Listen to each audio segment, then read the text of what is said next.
Mga master, okay lang bang? Huwag niyong skip ang mga ads sa aking mga video kung okay lang mga master. Salamat sa solid na suporta po. Yon, what's up mga masters? Nandito na naman tayo sa panibagong araw, panibagong kabanata na naman ang pagsasama-samahan natin ngayon guys.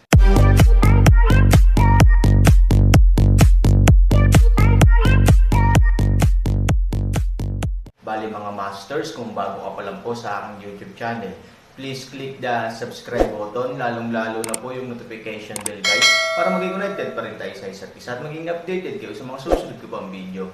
Bali mga masters, bago natin umpisahan ng kwento ay mag-shoutout po muna tayo para sa mga solid nating tagapakinig. Shoutout kay Anthony Ronquillo, shoutout kay Mario Francisco. Yun na nga mga masters, no? Bali hindi na ito patagalin. In 3, 2, 1, let's go! Yumukod muna si Wang Lu sa lahat, at saka nagsabi, lahat, ikinalulungkot kong abalahin kayo, ngunit kailangan kong guluhin kayo upang maging saksi sa ating dalawa ngayon, upang magkabisa ang taya.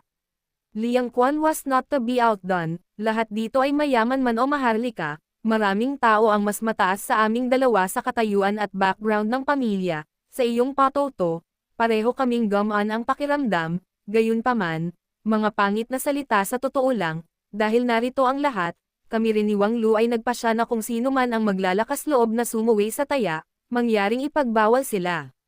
Direktang dinala ng mga salita ng isang tao ang kapaligiran ng eksena sa limitasyon. Ang antas ng pagbabawal na ito ay nangangahulugan na walang sino mang maglalakas loob na masira ang taya, kaya ang kompetisyon na ito ay malinaw na magiging lubhang mabangis. You two can compete with confidence, but I can bear witness for you. Kung sino man sa inyo ang maglakas loob na mabaigo sa pagtupad sa pastahan, maaari natin siyang sama-samang pagbawalan. Ngumiti si Liang Quan at yumoko bilang pasasalamat. Walang sinayang na salita si Wang Lu. Matapos yumoko sa lahat ay tumingin siya sa kanyang mga nasasakupan na agad namang humakbang ng ilang hakbang patungo sa field. Sinulyapan din ng entourage ni Liang Quan si Liang Quan, at saka naglakad papunta sa stand. Dalawang tao ang nag-aaway sa isa't isa, halatang magsisimula na ang digmaan. Talo na ang general ko. Mapang-asar na sabi ni Wang Lu. Hindi nagpakita ng kahinaan si Liang Quan, ang tagasunod, ngayon lang, hinayaan na lang kita, ilang sandali lang ay malalaman mo na ang ibig sabihin ng tunay na talunang general. Nang walang karagdagang abala, diretsyong nag-away ang dalawang tao, halos kapareho ng dati, at mabilis na nagkaharap ang dalawang tao. Ang mga tagasunod ni Wang Lu ay nagkaroon pa rin ng bentahe ng pagiging mas bata at mas mabilis, makalipas ang ilang rounds, mabilis silang nagkusa at sinimulang pinindot ang followers ni Liang Quan step by step.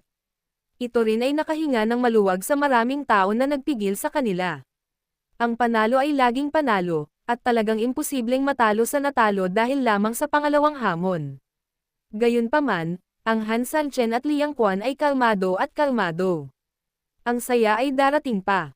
Tama na, nang uulitin pa lang ng entourage ni Wang Lu ang dati niyang plano at tuluyang talunin ang entourage ni Liang Quan, biglang umatras ang entourage ni Liang Quan, sa sumunod na segundo, biglang binuksan ang suliyang banal na pamamaraan na itinuro ni Han Sanchen. Bagamat inaasahan ng mga tagasunod ni Wang Lu na hindi gagawa ng parehong pagkakamali ng dalawang beses ang kalaban, ang hindi niya inaasahan ay nagtago ang kalaban ngunit inatake siya ng sunod-sunod. Damn it, sa tingin mo matatalo mo ako ng ganyang surprise attack. Galit siyang nagmura, at habang nakatalikod at umaatres, naghahanda rin siyang maglunsad ng direktang opens iba. Ngunit nang siya'y tumalikod at akmang kikilos, ay nadatnan niyang biglang sumulpot sa likuran niya ang kasama ni Liang Quan, na malinaw niyang itinapon, at muli ang isang panibagong round ng opens iba. Gusto niyang ipagtanggol at labanan, ngunit laking gulat niya nang makitang ang tagasunod ni Liang Lu ay may kakaiba at nangingibabaw na mga galaw, na patuloy na nagpapalipat-lipat sa pagitan ng opensa at depensa. Sinubukan niya ng ilang beses ngunit hindi niya nagawang basagin ang opens iba ng kalaban, at sunod-sunod lang siyang umatras. Bigla na lang sumimangot ang mga taong pumipigil sa kanila. Sa paghusga sa sitwasyon sa pinangyarihan, kitang-kita na ang mga tagasunod ni Wang Lu ay nahaharap sa isang ganap na kawalan. Kung hindi niya maalis ang opens iba ng kalaban, saglit lang at matatalo siya nitong round. Ng kompetisyon, bakit biglang naging napakalakas nitong tagasunod ni Liang Lu? Oo, lalo na yung mga galaw na ginagamit sa pag-atake sa mga followers ni Wang Luo, sobrang dominante nila. Kung titingnan natin ang kasalukuyang sitwasyon, I should say kung titingnan natin ang kasalukuyang galaw ng mga followers ni Liang Quan, halatang ilang level ang kalaban sa followers ni Wang Luo, ang pressure, baka mawala. Habang ang ilang mga tao ay nag-aalala, ang iba ay likas na masaya, mas excited na ngayon ang grupo ng mga tao na kaka-overwhelm lang kay Liang Quan kaysa sa huli. Brother, I'm so damn right to follow you. Nagsimula na talagang mag-comeback ang entourage ni Liang Luo. Oo, sobrang lakas ng bigla ang momentum na ito, di ba? Kahanga-hanga, napakaganda. Pagkarinig ng papuri mula sa lahat, tuwang-tuwa ang tao, gumastos sila ng pera para makabili ng mga ito, gusto talaga nilang manalo ng pera, syempre hindi nila ginawa, ang gusto nila ay talagang walang iba kundi ang pakiramdam na ito ng tagumpay. Malinaw naman, ang pakiramdam ng tagumpay na ito ay lubos na kasiya siya kapag malapit na ang huling pagbabalik. Ngumiti siya at sinabing, hindi mo na ako kailangang purihin ng sobra. I just saw more details than everyone else. Napabuntong hininga ang lahat, kakaiba nga ang pananaw na ito. Marami pang ang mga tao ang palihim na nagpasya na harapin ang mas maraming taong tulad nito sa hinaharap. Ang gayong matalinong tao ay natural na magkakaroon ng natatanging hanay ng mga insight sa mundo ng negosyo, kung susundin mo siya, siguradong hindi ka maghihirap. At sa sandaling ito, nagsimula na ring pumasok sa isang mabangis na yugto ang tunggalian ng dalawang tagasunod sa larangan. Sa katunayan, hindi kalabisan na sabihin na kung sino ang makakapagpatuloy sa alon na ito hanggang sa huli ay siya ang magiging huling panalo. Saan mo ba natutunan ang kakaibang galaw na ito? Bakit hindi mo lang ginamit? Natatakpan na ng malamig na pawis ang noo ng tagasunod ni Wang Luo. Kakaiba at mabangis ang atake ng kalaban na halos wala na siyang kakayahang lumaban. I told you, siguro binigay ko na sa'yo dati. Imposible, kung kaya mong manalo, bakit hanggang ngayon ka pa? Alam kong gusto mong malaman ang tanong na ito, ngunit dapat kong pagsisihan na sabihin sa iyo. Ano, maaaring kailangan mong pumunta sa underworld at magtanong tungkol sa mga kaluluwang papatayin ko sa hinaharap. Nang matapos siyang magsalita ay agad na itinaas ni Liang Quan ang kanyang kamay, at pagkatapos ay pinatay siya ng isang espada. Poof! Isang sunod-sunod na hampas ng espada ang direktang bumasag sa depensa ng mga tagasunod ni Wang Luo, at isang hampas ng espada ang direktang tumaga sa dibdib ni Wang Luo. Habang umaagos ang dugo, direktang napaatras ng sword energy ang mga tagasunod ni Wang Luo ng ilang metro, habang pasuray-suray, yumuko siya at ginamit ang kanyang espada para tumagos sa lupa. Ito ay nagpabagal sa kanyang pag-atres, ngunit kahit na siya ay halos hindi tumigil, ngunit labis din siyang inis sa oras na ito. Ang espada ay naipasok halos kalahati sa lupa, at isang mahabang sugat ang naputol sa kanyang dibdib, karamihan sa kanyang damit ay basang-basa na sa dugo. Parang napakalaki ng dugong umaagos, mula sa lugar kung saan sila nagkita hanggang sa kung saan sila tumigil ngayon, puno ito ng dugo. Wow! Natahimik ang buong lugar. Bagamat sa huling labanan ngayon pa lang ay nakita na ng lahat ang pagkatalo ng mga tagasunod ni Wang Luo. Ngunit kung tutusin, bago pa marating ang wakas, walang maglalakas loob na husgahan kung sino ang mananalo o matatalo. Ngayon, kapag naayos na ang lahat ng alikabok, paanong hindi nakakagulat ang resulta? Ang mga followers ni Liang Quan ang nanalo. Maganda. Maya-maya, may nagtaas ng braso at sumigaw. Obviously, isa sila sa iilan na gustong manalo sa pagbili ng followers ni Liang Luo. Not to mention na malaki ang kita ng entourage ni Liang Luo, ang espiritu lang ng lalaking ito ang nagpapasaya sa kanila. Gaano karaming mga tao ang maaaring ihambing sa kahulugan ng tagumpay na ito upang tumayo sa libu-libong mga taong walang pinag-aralan. Napatingin si Wang Luo sa tagasunod na nakaluhod sa lupa na hindi makapaniwala, saglit. Halatang mahirap tanggapin ang katotohanan na sa isang iglap ay naging talo na siya mula sa isang panalo. Si Liang Luo lang ang nakakaalam ng kalalabasan, ngayon may malabong ngiti sa labi, lumakad siya ng ilang hakbang patungo sa entablado at nakangiting sinabi, "Paano ba, Wang Luo, nanalo ka ba o natalo?" Kinagat ni Wang Luo ang kanyang mga ngipin at gustong aminin ang pagkatalo, ngunit ayaw niya. Umabot sa lalamunan ko ang mga salita, ngunit hindi ko masabi ang tatlong salitang iyon. Liang Quan, hindi ako naniniwalang papayagan mo talaga ako. I am willing to admit defeat, but you have to tell me what is going on, tanong ulit ni Wang Lo. Naharap sa pagtatanong ni Wang Lo, ayaw talagang sagutin ni Liang Quan ang aktwal na sitwasyon. Pagkatapos ng lahat, ang direktang pagsasabi sa kanya ng sinabi sa kanya kanina ay makakatulong sa kanya upang maitatag ang kanyang moral na posisyon, gayunpaman, kung tutuusin, muli siyang nagtanong, at ang pinakamahalaga ay ang nakakagulat ay nasa tabi niya si Han Sanchen. Upang puksain ang lahat ng kredito ng iba at pagkatapos ay tumayo sa isang mataas na moral na batayan para sa kanyang sarili, si Liang Quan ay medyo hindi pa rin kayang gawin ang ganitong uri ng bagay. Pagkatapos mag-isip, malamig na ngumiti si Liang Quan, ano? Gusto mo ba talagang malaman? Siyempre naman, sabi ni Wang Lo. Ngumiti si Liang Quan at nagpasya na sabihin ang totoo, dahil naisip niya ang isang punto kung saan ang pagsasabi ng totoo ay maaaring makinabang sa kanyang sarili. I can tell you, may alam ka bang sentence?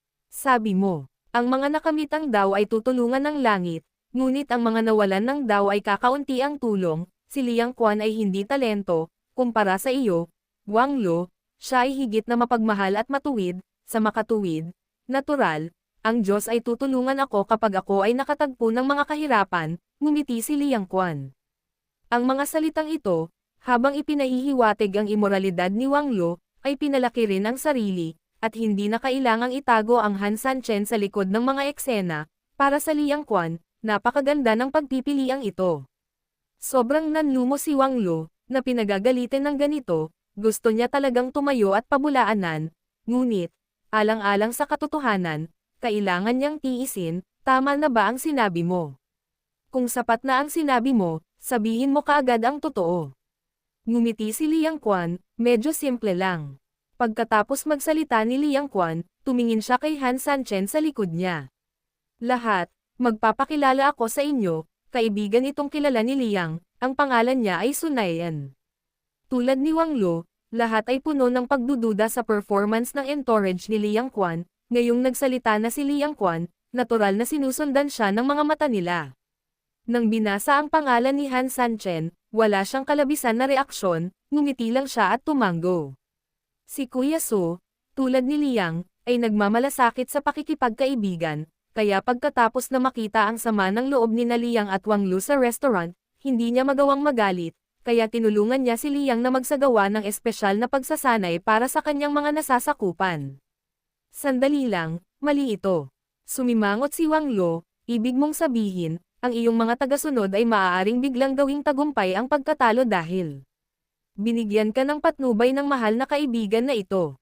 Sa sandaling lumabas ang mga salitang ito, marami na rin ang may sariling katanungan. Tama na, kahit expert talaga itong kapatid na ito, imposibleng matalo bigla ng followers mo ang followers ni Wang Lo sa ilang pointer lang. Dapat mong malaman na ang parehong mga tagasunod ay talagang mga high-level na manlalaro, at napakahirap para sa mga high-level na manlalaro na makalusot kahit kaunti. Sa makatuwid, hindi ko talaga maintindihan kung bakit ang simpleng pointer na ito ay maaaring makapagpapataas sa iyong mga tagasunod sa isang hakbang. Iyon ay, kung titingnan natin ang pag-unlad na ito, hindi ba't aabutin ng wala pang 1 taon at kalahati para sa iyong mga tagasunod ay maturuan man lang na maging tunay na mga Diyos. Maraming tao ang nagsalita upang ipahayag ang kanilang mga pagdududa. Sa pagkakataong ito, sa tabi ng lalaking bumili kanina ng Liang Quan para sundan si Ying, ilang kaibigan din ang nagtanong tungkol sa kanya. Sir, ano sa tingin mo tungkol dito? Kung tutuusin, siya ang unang nakapansin ng mga detalye at tumaya sa isang detalye, kaya natural na pinahahalagahan ng mga tao sa paligid niya ang kanyang mga opinyon. Ang lalaki ay nag-isip sandali at nag-isip ng mabuti, ito talaga ang sinabi ko noon, ang kahangahangang bagay. Sa aking opinyon, ito ay medyo mahirap intindihin, ngunit ito ay dapat na totoo. Sa katunayan, ang dahilan kung bakit niya pinilit si Liang Lo na sundan siya ay dahil naniniwala siya na may mga tao sa labas ng mundo, may langit sa labas ng mundo, at walang ganap sa lahat ng bagay. Ngayong napatunayan na ng mga resulta ang lahat, natural na mas naniniwala siya sa sitwasyong ito. Mayroon ba talaga sa mundong ito na kayang gawin ang isang tao na halos umabot na sa bottleneck na makalusot sa limitasyon sa loob lamang ng 1 o 2 oras? Kung may ganoong tao, gusto kong tanungin kung gaano siya kalakas. Oo, maaaring ang lalaking ito ang tunay na Diyos ng mundo ng Bafang. Kapag may nangyaring hindi maipaliwanag, natural, lahat ay susubukan ang kanilang makakaya upang i-connecta ito sa mga Diyos. Ngumiti ang lalaki, bagamat alam niyang medyo exaggerated ang pahayag na ito, hindi niya itinanggi ang posibilidad na, bagamat tila payapa na ang mundo ngayon, halatang pambihira ang undercurrent. Nasabi ko na noon na ang mundo sa lahat ng direksyon ay pinasok na natin, narating na natin ang kabilang dulo ng mundo, kaya hindi malayong pangarap na paghiwalayin ng mga bayani ang kanilang mga sarili. Sa ilalim ng ganitong kapaligiran, natural at normal na lumitaw ang isang bayani. Lahat ay tumingin sa akin at ako ay tumingin sa iyo, hindi alam kung paano sisigat sa isang sandali.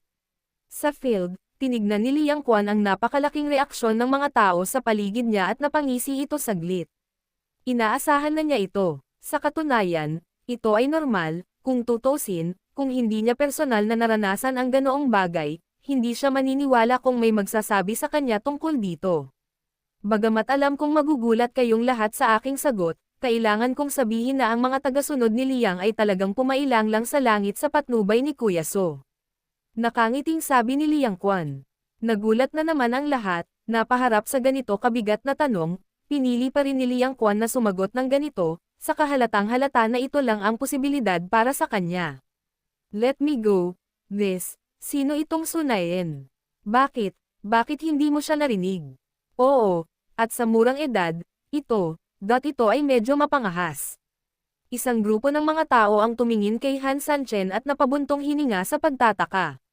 Sinulyapan ni Han Sanchen ang lahat, at saka bahagyang umubo.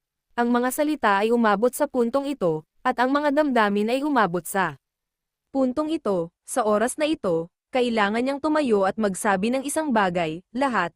Sunian, I would like to say hello to everyone. Alam ko rin na curious ang lahat kung paano ko na-promote ang followers ni Kuya Liang sa maikling panahon. Sa totoo lang, hindi naman ganoon kahirap intindihin ang sikretong ito. 4 na salita lang, mga kasanayan sa antas ng Diyos. Yun na nga mga masters, no? Bali panibagong kabanata na naman yung natapos natin ngayong gabi. Muli, maraming salamat po talaga sa walang sawang suporta po sa aking YouTube channel na talagang inaabangan nyo po ang bawat upload ko po. Bali mga masters, magkita-kita ulit po tayo bukas ng gabi at ngayon po ay magpapaalam po muna tayo. Bali mga masters, bye-bye!